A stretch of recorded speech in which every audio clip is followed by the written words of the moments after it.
Thank you. Does everybody have this list? Can everybody hear me? Can everybody hear what I'm saying? There's a lot of microphones here.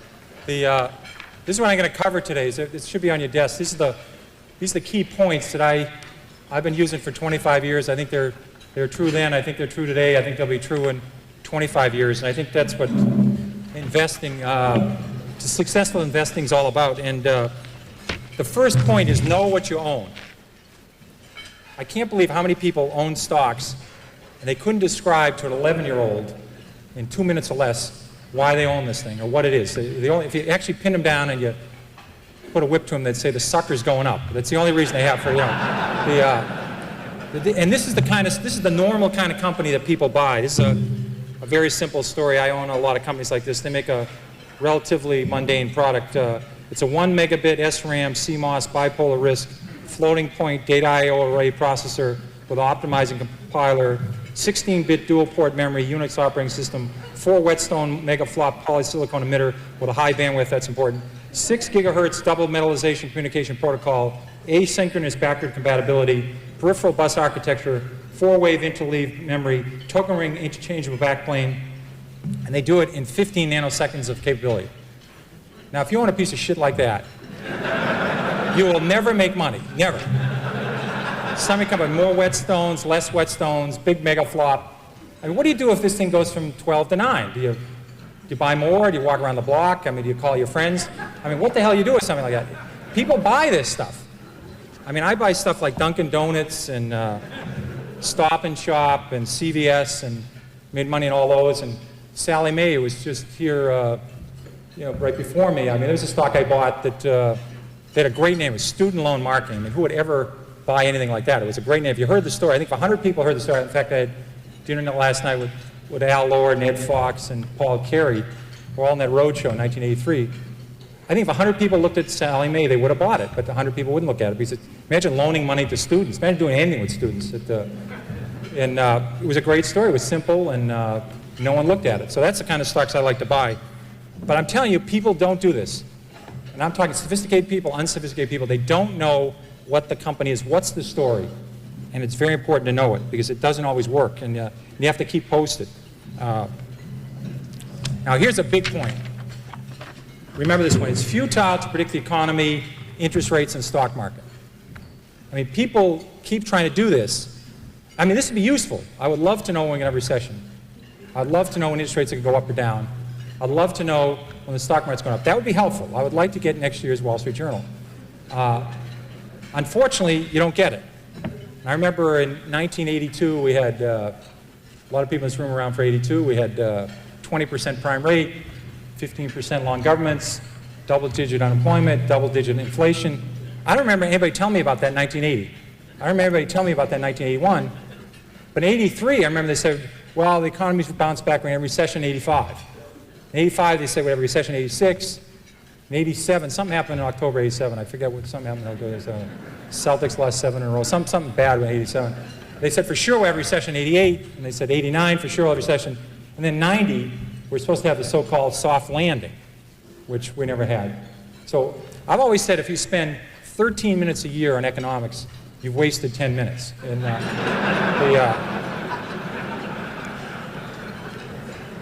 And all you need to know about the stock market is it goes up and it goes down, and it goes down a lot. And that's all you need to know. Again, it'd be terrific to know what's going to happen in the economy, but I deal with facts. If inventories are going up, if copper prices are going down, if room occupancy is going the wrong way, if people are building too many hotels, I look at freight car loadings when I own railroad stocks. I deal with facts. I don't deal with people tell me something's going to happen in the future. You might as well call the psychic hotline for that stuff. I think you have a better average. You got plenty of time. This is true of Sally Mae, it's true of Dunkin' Donuts, it's true of Stop and Shop. People are so insistent, I'm that way too. I have to fight it. They have to buy a stock, let's see, it's now 501. I haven't found a stock yet today. I got to find a stock before sunset. You could buy Walmart 10 years after Walmart went public. Let's say you're a very careful investor. You waited. You said, I don't know if this company can make it. You waited for Walmart to roll it out. You could buy Walmart 10 years after they went public and made 30 times your money. 30 times your money. 10 years after they went public, they're only in 15% of the United States. 1.5. They hadn't saturated the 1.5. You could say, well, why can't they go to 17? Why can't they go to 19? I mean, why don't I take a leap of faith here? Why can't they go to 26? All they did for the next 3 decades was roll it out. You could buy Walmart. If the day they went public, you bought it, you would have made 500 times your money. If you waited 10 years in Walmart, you made 30 times your money. You got plenty of time in this business. Now, what I'd like to talk about is what I call the 10 most dangerous things people say about stocks. Here's a good one. If it's gone down this much already, it can't go any lower. I remember when Polaroid went from 140 to about 107, and people said, if you ever get Polaroid under 100, you've got to buy it. You just back up the truck, buy the stock. Stock could get to 110, then rally, fall 103, you go 112, go 105. They said, gets under 100, buy Polaroid. Polaroid broke 100, people started buying it, and within 9 months, the stock was 18. I saw the same thing with Avon Products. So just saying, it's gone down this far, how much lower? I mean, it's crazy, but, it can keep going. In fact, I tried this out. Kaiser Industries, I was a new analyst at Fidelity, and we were about to buy the biggest block ever at Kaiser Industries. The stock had gone from 29 to 17. We're about to buy the largest block ever in the history of the American Stock Exchange. We bought, 10 or 15 million shares. At 15.75, they said, my God, the stock's gone from 29 to 17. How much lower can it go? So we bought this enormous block at 15.75. So I called my mother and I said, Mom, I guess stock at Kaiser Industries, it's 10. So about 3 months later, I said, you ought to buy this. It's gone from 29 to 10. How much lower can it go? Well, it went to 9, it went to 8, it went to 7, it went to 6, it went to 5, it went to 4. Now, fortunately for me, this happened very rapidly, or I'd be working at the Stop and Shop bag and behind the lines instead of Fidelity. So fortunately, this was compressed in only about 6 months. So I had to go to the fund manager and say, I was a little bit early on this at 15.75, we call this premature in the business. Had a correction, which is a euphemism for losing a lot of money rapidly. So I said, let's check this again. The stock's 4. They own 45% of Kaiser Aluminum. They own 59% of Kaiser Steel. They own 38% of Kaiser Cement. They own all of Kaiser Electronics, all of Kaiser Broadcasting, which had 7 TV sets. They own Jeep. They had Kaiser Fiberglass. I said about Kaiser Sand and Gravel. They had a bunch of other Kaisers. And they had no debt. Now, in this room, because I know Freeman Billings is very interested in financial stocks, no one's ever gone bankrupt without any debt. Now, that would take a real, I think you have to give some kind of distinguished service award to somebody who did that. But they had no debt. And I said, it's not going to go to 0. I was wrong when I said it can't go below 15. So we hung on, and within 3 years, they gave out the shares in Kaiser Steel, gave out the shares in Kaiser Cement, gave out the shares in Kaiser Steel and Aluminum, and they sold off all the businesses. You got about $55 a share. But if you didn't know the story, and the stock went from 15 to 11, and you're just saying, how much lower can it go? When it went to 9, went to 8, you would have gone. So you can't just say it can't go any lower, because I saw Taco Bell go from 14 to 1 in 1974, and they had no debt and making 60 cents a share. There's a corollary to that that's even more dangerous. If it's gone this high already, how can it possibly go lower? Higher, sorry. That. Philip Morris, adjusted for splits, sold for 12 cents in 1951. And then it goes to 60 cents in 1961. So it goes up 5-fold, and you say to yourself, how much, it never sold for that, but just for splits, you say, how much higher can this go? It's gone up 5-fold. They missed the power of Marlboro. They missed there's 220 countries in the world. They missed the cash flow of the company. They missed everything. This stock was a 100-bagger after going up 5-fold. But people sold it just saying, how much higher can it go? Can't go any higher. They did the same at Home Depot. They did the same with Toys R Us. I did the same thing at Toys R Us.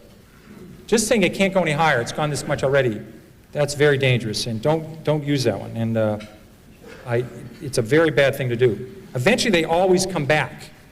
Here's another one that sucks. That's a technical stock market term we just use only in the stock market. The RCA just about got back to its 1929 price, was backed out by GE.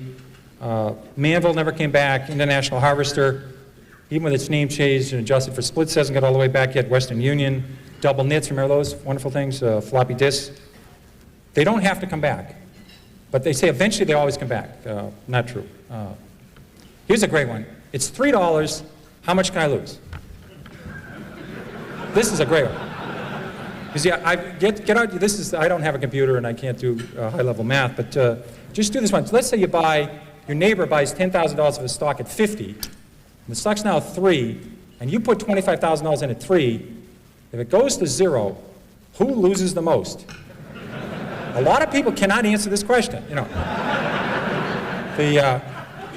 I mean, if you put $1 billion in at 3, you can lose $1 billion. You know, I mean, they blow taps in lots of companies every year. You know, they can go to 0. Here's a good one that helped me a lot.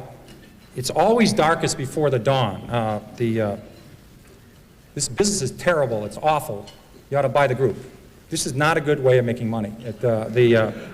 Here's one you're probably talking about before lunch, freight car deliveries. In 1979, there was 96,000 freight cars delivered in the United States. 2 years later, it fell to 45,000, the lowest in 23 years. So it goes from 96,000 to 45,000. People say business is awful, it's horrible, pathetic. Then it falls to 25,000. They say, just load up. There's about 15 opportunities to lose money. There's about 15 suppliers of freight cars, 15 manufacturers. Business was awful. Well, last year we shipped 7,000 freight cars in the United States. The business just continued to be miserable. And I'll give you one there's even greater opportunity to lose money on. The energy services industry. This we all had a great opportunity to get our heads handed to us. In 1982, there was 11,000 of those oil rigs drilling those holes all over Oklahoma and Texas and Colorado. We used to have the rig count every week. And the rig count fell from 11,000 in 82 to 6,000 in 83. Then it fell a little bit lower in 84. And there's hundreds and hundreds of companies here. Companies that made the muds and did the downhole stuff, the fracturing companies, the well companies, all the measurement companies, the Schlumbergers, the bid companies. Lots of opportunities to lose money here. There's an equal opportunity here for serious losses. And the people said, listen, the business is terrible, let's buy these groups. Well, the rig count was only 1,000 3 years ago. So it went from 11,000 to 6,000 to 5,000, then 8 years later it was under 1,000. The industry really started to turn about 2 years ago. So just saying the business can't get worse. I was lucky enough, in addition to having the metals industry when I started Fidelity, I had the textile industry, which is a great group to follow. Because you follow companies like J.P. Stevens, who was founded in the 18th century, and West Point Pepperell was founded in the 18th century. Burlington Industries was one of the new companies that was founded in 1904. These people have been through recessions, depressions, world wars. They've seen it all. There's a great expression in the textile industry. It's always darkest before pitch black. Now that's a good one to remember, because when business is terrible, it can get considerably terrible. It can get terrible to the power of 6. And I love those numbers on freight car deliveries. You ever watch, I love the show Jeopardy. You ever watch Jeopardy and people come out? They will know those numbers. Remember, they'll know the numbers. And they'll know, you know, what country Box took his first vacation in, and they'll know Phil Rizzuto's batting average and what his wife's first name was, and they'll know the stock symbols of Xerox before it was Haloid, or, you know, they know everything. And you watch the show and you feel like an absolute idiot watching the show because they answer all these questions. But they're really smart. I've owned this stock before, King World. Right after it, they show Wheel of Fortune. And what happens is they'll have this word up there, and it'll be TH, and there's a T, and it's I buy a vowel here, I buy a U, you know, it's buy an I, and you know, Vanna spins the wheel, and they buy the A, and you know, you're redeemed by watching the Wheel of Fortune after feeling like an absolute jerk on the Jeopardy game, and it's really smart. When I rebound to 10, I'll sell. Here's a great rule. Somebody buys a stock at 10, and it falls to 6. They say, if it gets back to 10, I'll sell. Now, I think the math, 4 and 6, I can handle this level math. I think that's about a 66% return. You ought to buy it. If you think it's going back to 10, you ought to buy the hell out of the damn thing. But they think if it gets back to 10, I'll sell. Now, what you ought to do is never put down a round number, because I think for the next 26 years, this stock will go between 5 and 9 1/4. It'll never get to 10. So maybe put 9 1/8 or 8 3/4. But just saying the stock, if it gets back to what I paid for it, this is a very important rule. This is one of the key rules. The stock doesn't know you own it. Remember that. You could be a miserable person. You could have, you know, never helped anybody, never done anything right, had 67 spouses, never done anything right. If you own Coca-Cola the last 50 years, it's gone up 300-fold. You could be the greatest human in the world, help Special Olympics, help the mentally challenged, help poor people, help AIDS people. If you own Bethlehem Steel, it's lower than it was 30 years ago. It's not your fault. Don't take this personal, you know. But people treat stocks sometimes like their grandchildren or a puppy. I mean, they think the stock knows who you are. You know, it's, you know, it doesn't work that way. What may worry? I own conservative stocks. I don't have to worry. I own conservative stocks. I remember when Con Ed fell 80%, then tripled. Public Service Indiana went down 90%. Gulf States Utilities, Long Island Lighting. This may be an oxymoron. We had Quality Texas Banks that went to zero. We had Quality New England Banks that went to zero. These were companies that have been around for 150 years, 120 years. Saying I own conservative stocks, I don't have to worry. And I've seen a lot of people that inherit a stock from somebody. They'll say, you know, my mother said on her deathbed, don't sell the Long Island Lighting. You know, you always wondered, you know, she's going to heaven, or hopefully where she's going to heaven. You know, they talk about a Little League game or a vacation or a game of hearts they had, or imagine talking on your deathbed about Long Island Lighting. And you say, well, you know, but you get these stories all the time. And I think your mother would have noticed, she wouldn't have sold at 29, but she would have noticed they had this little plant that was about $6 billion over budget, no one wanted it, and wasn't working, and Long Island stopped growing. So maybe she would have turfed it at 22 or got out at 18. She wouldn't have let it go to 4. You know, so just because you inherit some stock and it's so-called conservative, like Eastman Kodak fell 75%, IBM fell 75%, don't tell anybody you own a conservative stock. Companies are very dynamic. I don't buy that argument. Here's a very dangerous one. Look at all the money I've lost. I didn't buy it. People do this all the time. They say, I didn't own Blockbuster, I didn't own Home Depot, I didn't own Toys R Us. Eric, it was very nice to say some nice things about when I came up here, and Manny has been nice to me. I literally, in one of my books, listed on 2 pages, in the 13 years I ran Magellan, I listed, I think about 200 stocks, A through L, on the New York Stock Exchange. They went up tenfold or more that I didn't own while I ran Magellan. I had owned lots of stocks. I listed 200 stocks A through L. I stopped at the letter L, and I didn't own any of these shares. They went up tenfold or more, and I was able to do okay with Magellan. And people worry all the time about missing Microsoft, missing Western Digital, missing United Airlines. They spend all their time worrying about stocks they miss. You cannot lose money in a stock you don't own. That's a very important. The only way to lose money is buy a stock, have it go down, and sell it. That's the only way. And I swear that people, their spouse has to cut out the newspaper in the morning, cut out the C's, and the person will look at the M's. Oh my God, Microsoft's up 3. You know, I was going to buy 1,000 shares of Microsoft. I lost 3,000 of Microsoft last night while I was sleeping. You know, I was going to buy 7,000 shares of National Semiconductor at 10. It's now 17. I just lost $49,000 on National Semiconductor. They do this all the time. I mean, they have to cut holes. Thank God Blockbuster finally went away, because that was early in the alphabet. People would always be looking how much they lost on Blockbuster. I missed that one. I'll catch the next one. That usually does not work. Toys R Us, there was a lot of copycats of Toys R Us. There was Trial World, there was Lionel, there was copycats of Home Depot.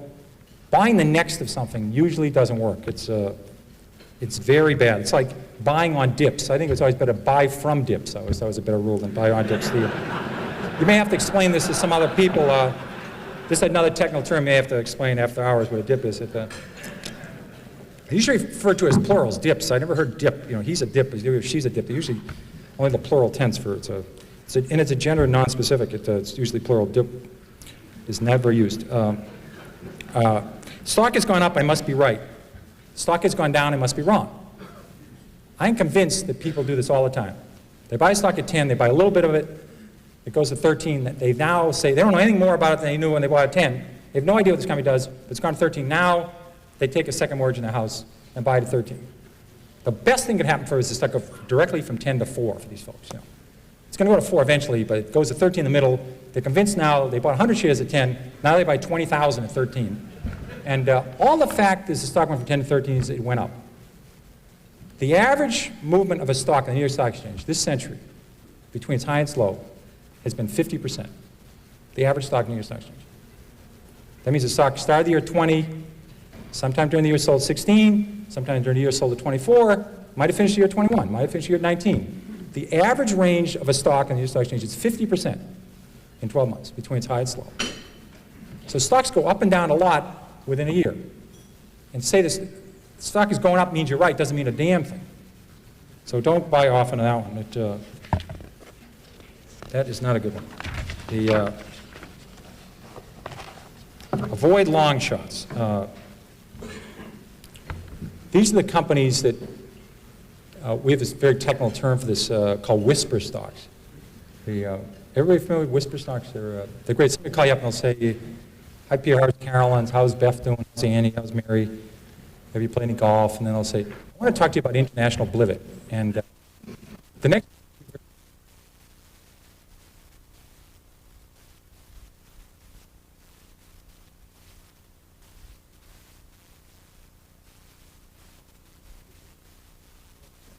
get one of those, they'll get a shorter term in those places where they have Nordic tracks and they put them away and they don't have to make big rocks into small rocks. They just watch movies and they have Nordic tracks, but they will not get these people if they whisper into the phone. And these are always these long shots. These are the stocks that are going to grow hair and make your kid have better spelling and your breath's going to improve and you won't have to iron your pants. It's one of those stocks and they always do everything for you. But they're missing, they don't have any sales yet. That's the missing element to the story. The story is sensational. There's no profits here, no sales yet, but my God, if this works, it's going to be the next Xerox, and it's going to help Murr and space and everything. It's a very, very good deal. Now, this is not a long shot. This is a no shot. You have to separate these out. I've tried 30 of these. I have never broken even on a long shot. Never. I've made 25, 30 times my money on some stocks. I never thought about Sallie Mae or MBIA or Fannie Mae or some of the banks or Stop and Shop. I'd make 20 times the money, 30 times the money. I had no idea. I thought the stocks were going north. I had no idea. You look back 10 years later, you say, my God, I made a lot of money in this thing. The ones I went into thinking I could make 4 times my money, I've never broken even. So don't do the long shot, guys. They don't work. They simply don't work. And again, if a stock's 3 and it has huge potential, write down the story, take the stock symbol. If it's going to 300, it's okay to buy it at 15. Check in later. Check a year later. See if it's still listed. See if it still get a quote on it. See if they still have any earnings yet. But if it's going, write the story down. Some of these work. I haven't heard yet, but maybe they will work. But it's worth tuning in 6 months later. Don't buy it then. Importance of management. Management is the single most important thing in a company. But for an outsider to know great management versus good management versus terrific management versus average management, tough to do. Tough to do. Because you only get an hour at people, sometimes a half an hour. And how do you know what decisions they didn't make? A lot of great companies have been made because the company didn't make an acquisition. They didn't get rid of the division. They don't put in the annual report, we didn't get rid of the tubing division. You don't hear about that. Somebody made a brilliant decision, we're going to hold on to that thing, we're going to fix it, and it's doing great. Now, they might be doing great because some management 8 years ago did it right, or some did something right 5 years ago. That person isn't there anymore. Or they didn't make any acquisitions, or they expanded at the right time. So knowing what they can add to it, it's the single most important thing, very hard to measure. I've always said, I'd like to have a company any fool can run, because eventually one will. And you really want to do that. When I bought Toys R Us, they had the formula right. Any 4 people in this room and me could have run Toys R Us. We wouldn't have done as well as they did. They're spectacular. But for the next 15 years, we had no competition, we had a great formula, we could have rolled with it.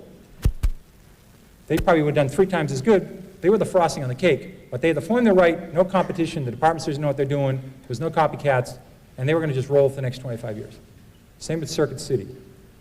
So I want the story to be solid. If management can add anything on top of it, that's great. I want to buy the story. Assume management leaves the next day, and they're replaced by the next generation. That's fine with me. If management can add something to it, that's great. I'm not going to buy it because people say they have great management. Because you'll notice great management is always attached to stocks been up the last 8 years. You ever notice that? Because I looked at Reynolds Metals. I used to follow Reynolds Metals. The stock has had the same person run it for like 30 years. When this aluminum was tight, they'd say Reynolds Metals has great management. Aluminum going oversupply, these people are idiots. Then aluminum get tight, they say these people are terrific. I mean, it all to do with the price of aluminum. And they keep rating the management by how the stock's doing. It's very hard to measure management. It'd be wonderful to do. If you could spend months with them, really see them in action, then you'd know, but you don't really get that chance. Be flexible. People have all these biases, all these prejudices. They want to buy high growth industries, they won't buy financial companies, they won't buy savings and loans, they won't buy companies that start with the letter R. I mean, there's all these rules. They all hurt you. There are great stocks everywhere. There are stocks that are near bankruptcy, stocks in bankruptcies, stocks about to go in bankruptcy. There are companies on the new high list that are attractive. There's companies on the new low list. They're all over the place. They're in growth industries, non-growth industries. Don't cut yourself off to one segment. People have way too many prejudices, too many biases. And I always thought of it, I don't know if the women in the audience see this many times, but I always thought of these buy lists at some institutions. We don't have this, the Fidelity. But they have these buy lists. I think Kmart got on some of these companies' buy lists 3 years ago. Microsoft may get on it about 12 years from now, but they have these buy lists. And I always thought of the buy list as, you buy a new shirt, you ever look in the pocket and you get inspected by 6 or inspected by 8? Do you ever see those numbers? I mean, I always wondered about that. I always think of those buy lists at those institutions, so I see that inspected by 6 and inspected by 8. In fact, I'm absolutely, if somebody call me, you could do it any time of day, has anybody ever got a shirt inspected by 1? I mean, do they retire these numbers? They have a meeting. I've never had a shirt inspected by 1 or by 2. I think they must they raise their numbers in a meeting up to the rafters. But I always think every time I get that number in the shirt, I think of these people working off a buy list of rapidly growing companies, only they have unit growth rate of X or 6X or whatever the number is. It doesn't work. Another thing about it is math and the kind of math you need to do this. I don't use a computer. I don't have a computer. I really was doing great math. I remember 7 times 7 was 41, and 9 times 9 is 81, and 12 times 12, I think it was 144. So it was some big number anyway. I got that one down cold. And I said, this is great. I love this stuff. And the barge left St. Louis going at 8 miles an hour, and the train left Pittsburgh, and this stuff is easy. I remember one day, I think it was 9th grade, it was a grim day, somebody introduced cosine. God, that day, I mean, remember cosine? I mean, has anybody used cosine in the last couple of years? I mean, let's have a show of hands. How many of you have used cosine in the last 6 months? But I remember tangent and cotangent. Why would you want to know about tangent? And then remember the area under the curve. I mean, remember that crazy calculus area under the curve? I mean, what the hell would you want to measure area under the curve for? That is such garbage. You don't need this for the stock market. If you can add 8 and 8 and get fairly close to 16, that's all you need. You say 400 million in debt, no equity, no cash, losing money, forget it. They got 300 million in cash, no debt, 200 million in net worth. They're losing 10 million a quarter, but they'll be around. That's all you need. That's all you need. That is not that hard. If you made it through 5th grade math, you can handle this stuff. And I had a roommate in the Army, and it's a story I always remember. He was talking about, he went to this very good school in the South that I won't tell you the name of it, but it's in Atlanta, and it rhymes with Roger Reck. And they had this, my hero at the school was a very good football player. This is my friend, my roommate, telling me the story about this guy. He was a freshman at this great school. And he'd go to the line of scrimmage, and they'd change the play. He couldn't figure this out. I don't know if you realize how complicated football is. Half the plays are changed at the line of scrimmage. It's about 300 plays. You go out there thinking it's a run to the right. It turns out it's a screen pass to the left, or it's a draw. All the blocking assignments have changed. All the passing's different. You have to instantly think, uh-oh, new play. What do I do in this new play? Just like that, and do it. He could not handle these deals. He says, give me the ball, I'll tote it. And he'd go for about 8 yards. He was really good at this. Now, this is not why he's my hero. The reason he's my hero, in a classroom about this size, his freshman year, he asked the question, does X always equal 7? Now, he never made it to the second semester. He never made it to the varsity. He never made the NFL because that damn X, he never could figure out X. Now, I always thought at the UN, they could resolve what the hell X equaled. They could say, if it's 247 and a quarter, they just finally resolve what X was. We could save all this time and do something useful. You don't need it in the stock market. But, okay, now we'll get to the important stuff. There's always something to worry about. This is the difference. This is what happens in the stock market. Because, see, everybody's got the brain power to do well in the stock market. The question is whether you have the stomach for it. That's the key organ in the body. There's always something to worry about. I went to school, grew up with a kid in the 50s. In the decade of the 50s, there's this big theory that the Depression was caused by a stock market crash. Totally wrong. Less than 1% of Americans owned stocks in '29. We had this big-time recession. In fact, it was a depression. It wasn't caused by the stock market. The economy went down, the Federal Reserve raised interest rates, and we had a big-time depression. In fact, we had several depressions like that from 1850 on. This was only one of about 8 depressions since 1850. But people thought the only reason we got out of the depression was World War II, and they said, once we get back, next time we have a recession, we're going to have a depression. And it's going to be a great depression. I never understood that adjective in front of depression. It ought to be crummy depression or bad depression, but it was always great depression. I never quite understood that one. So people weren't buying stocks in the 50s because they thought that another great depression was going to happen. In addition, people were very scared about nuclear warheads and nuclear war in the 50s. People were building fallout shelters, stocking with canned goods.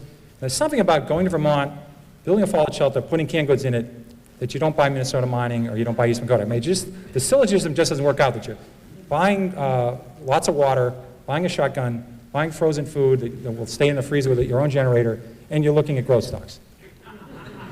Doesn't seem to work out that way, you know.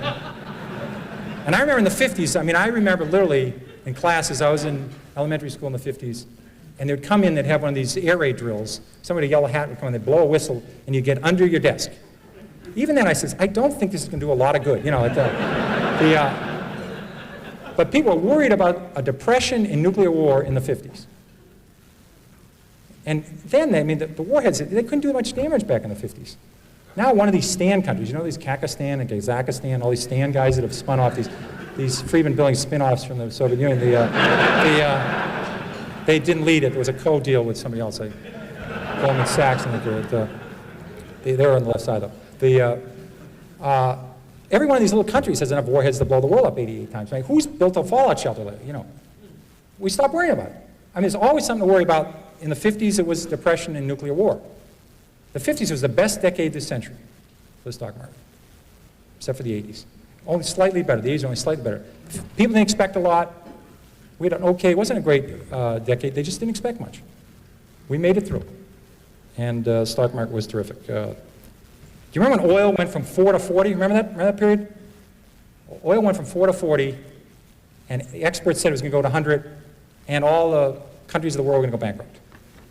And then the big banks are going to go bankrupt, and we're going to have a Great Depression, and the stock market's going to go down, and you're going to wind up selling pencils and apples. You know, well, I remember when oil went from 4 to 40, and the experts said it was going to go to 100. Within 2 years, oil was at 14. The experts, now much higher paid at this point, are saying it's going to go to 4, and we're going to have a depression. And people believed it again. You know, I remember when the money supply was growing too fast, and they said we're going to have a depression. Then it was growing too slow. We're going to have a depression. Remember the LDC debt? Remember the LDC debt? All the banks. Our banks are very smart. They lend all their net worth to Zimbabwe and Botswana and Botswana and all these countries. Chile, a lot of countries I can't pronounce. This is Chase Manhattan and Chemical and Manufacturers Hanover. These countries weren't doing so well. Then they were called undeveloped countries or less developed countries. Now you have to call them emerging countries.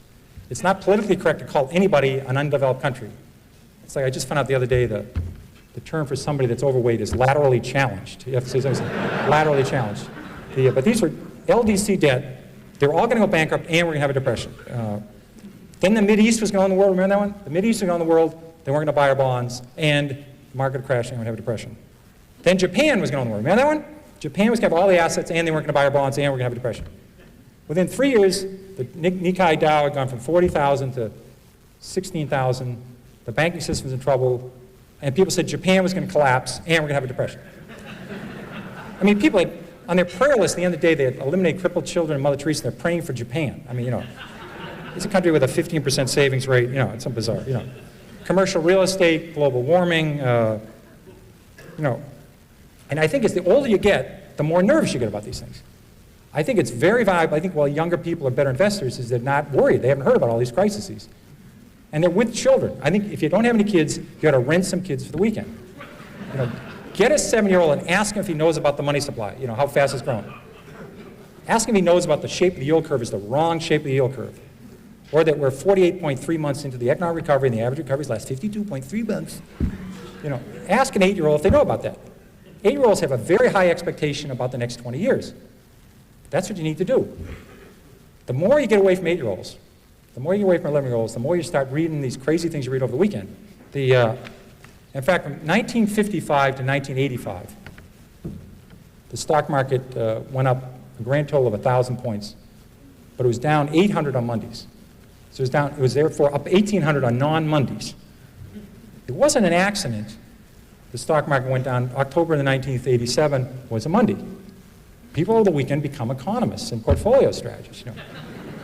I mean, they're a bull if they take their lunch on the way to work. In fact, I knew very well the market was going to go down in October of 87.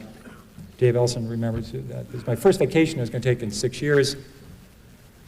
And we decided to go to Ireland, and we stayed at all these little cottages and play golf. And I left on Thursday after the close of trade. The market was down 55 points, which wasn't a good start, but it was down 55 points. And we got over there, and because of the time zone, we were able to do what we wanted to do and get down to Cork, and called in the market was down about 118. And I said to Carolyn, if the market goes down on Monday, we better go back.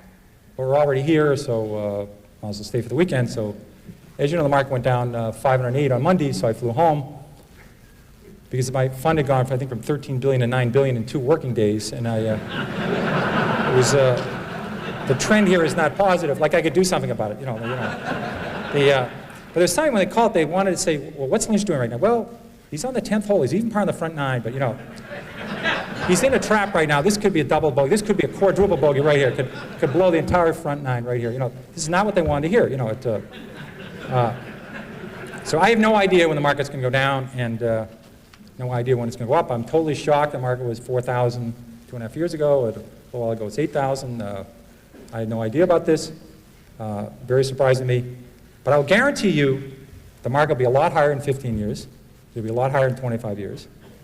What it's going to do in the next 1 or 2 years, I don't have any idea. And if somebody in this room knows about it, they're not telling anybody. Or they're not in this room. They're down in Palm Springs somewhere. They've made $1 billion. Or if they know anything about interest rates. Because in interest rates, if you can be right 5 times in a row in 10 grand, you can have $2 billion. There's not that many people with $2 billion. There's a lot of people predicting interest rates. Did you ever think about that one? Just 5 times right in a row in 10 grand, $2 billion. If you write 7 times in a row, you can have the GNP of the United Kingdom. It's a big number. So I don't worry about that. I know we've had 96 years of century, and the market's fallen 53 times. We've had 53 declines of 10% or more. So 53 declines in 96 years. Once every 2 years, we have a 10% decline. Of the 53 declines, 15 have been 25% or more. So 15 in 96 years, about once every 6 years, the market falls 25% or more. That's what we call a bear market, you know that. And it's going to happen. I don't care when it's going to happen. I would love to know. Obviously, it would be very useful to know when it's going to happen. It doesn't make a difference to me. Corporate profits will be a lot higher 8 years from now, a lot higher 16 years from now, a lot higher 30 years from now. That's what I deal with. And I'll be glad to answer your questions. It's been great. Enjoyed it. And I want to start the questions.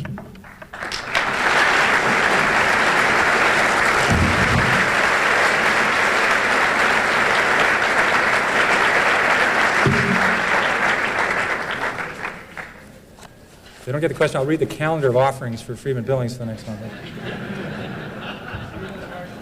Okay. Do you like international stocks? The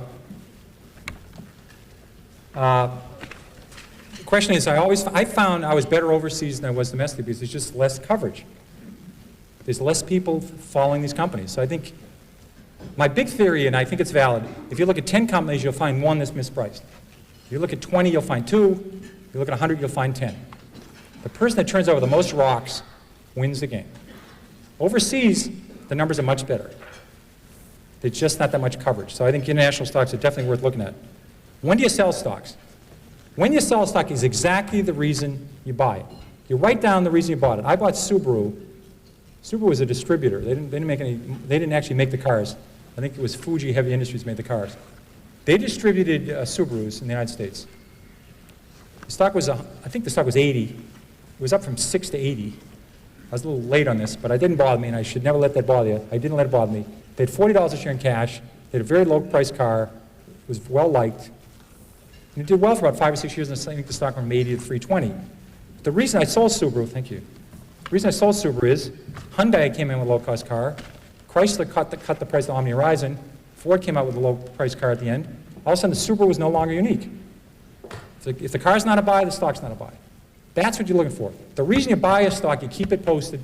If the reason changes, you go on to something else. What industries do you like best today and why? No idea. What's your favorite stock investment today? No idea. What I'd rather tell you is there are lots of great stocks out there, and you'll find them. I mean, I could recommend a stock, and 3 months later it could go up or it could go down. But the great stocks out there, imagine if you worked, I mean, I worked in the investment business. I missed Franklin. I missed Dreyfus. Franklin went up 300-fold.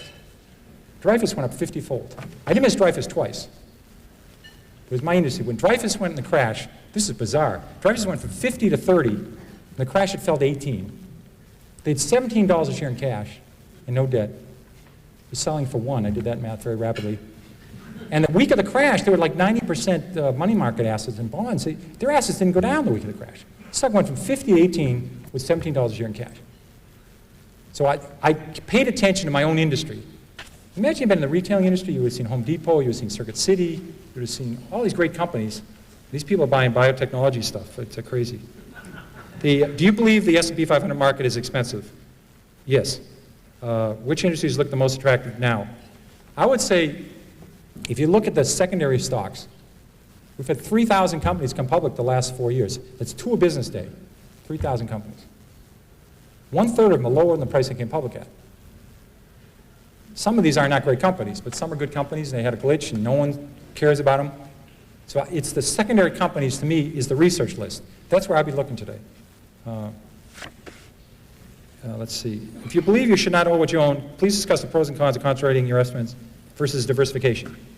Okay, very good question. I don't believe in diversification at all. I would own 1 stock if I could find 1 great stock. Diversification is a big mistake. I call it diversification. You buy this thing that might balance this other thing, and they both go down. My God, I got enough questions. I got enough questions to come at your 5th annual conference here. My God, I think we have enough conference. Thank you very much. Oh, that's a pretty good one. So I don't believe in diversification at all. I would own 1 stock. But what I do believe in is if I find 10 good stories, they're all equally attractive, I buy all 10. And I wait to see them unfold. It's like watching 10 poker games. 10 games of stud poker. You watch the cards turn over, story 3 gets better, story 6 slips, story 7 stays the same, but it goes up 50%. So you sell 7 and buy 2. That's all I do. So if they're equally attractive, I buy all 10. Then gradually some story says, oh my God, this is getting better and better, and guess what? The stock just went down. So you keep watching 10 stories, and magically, because of that rule of stocks going up and down a lot, then you load up. You really, take a big advantage. So that either happens because something happens to the company, or the market goes down and all stocks go down. Will you please cause writing articles on mutual fund conversions? Oh, cease writing articles. I'm not going to cease writing articles on mutual thrift conversions. It gets me mad that 99% of people that have deposits in a thrift, when it goes public, this thing comes to them, throws it in the trash. I mean, they don't even look at it. I mean, it's sad. They don't even consider buying it because they're used to getting something from a savings loan that gave them a calendar and a free toaster. I mean, they're not used to something that has, 75 pages of black ink and they have to put money up. So I'm still trying to educate the public to take a look when thrifts come public. If you believe what you should know, you should own, you should know, could you discuss the pros and cons of Oh, I did that one. That was a great one. I love my answer. What's your opinion of Wayne Huizenga's style? Great style. Okay, statistics show women control most of the money in the U.S. Where are they at this moment? No. There's some male that's trying to find these rich women. Where are they at this lunch? Okay, all the women at this. Okay, why are there some men trying to drill them? No, looks like drill them. I can't believe it. Oh, tell them what to do. Okay. Don't know. I've got 3 daughters. We've specialized in that gender, and they're great, and they're bright as hell, and I think they're going to be terrific. So I don't know why there's so many damn men in this room. I think it'll even out over time. It takes a little while to catch up. I remember when Harvard Business School and Wharton had no women in it. Now they're 50%, so it's working the right way. Barton Biggs says we are in a bear market rally. Do you agree? I don't have the freaking idea what rally, schmally. This is bullshit. Total bullshit.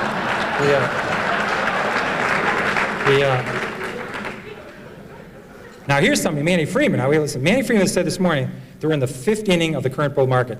This is also bullshit. The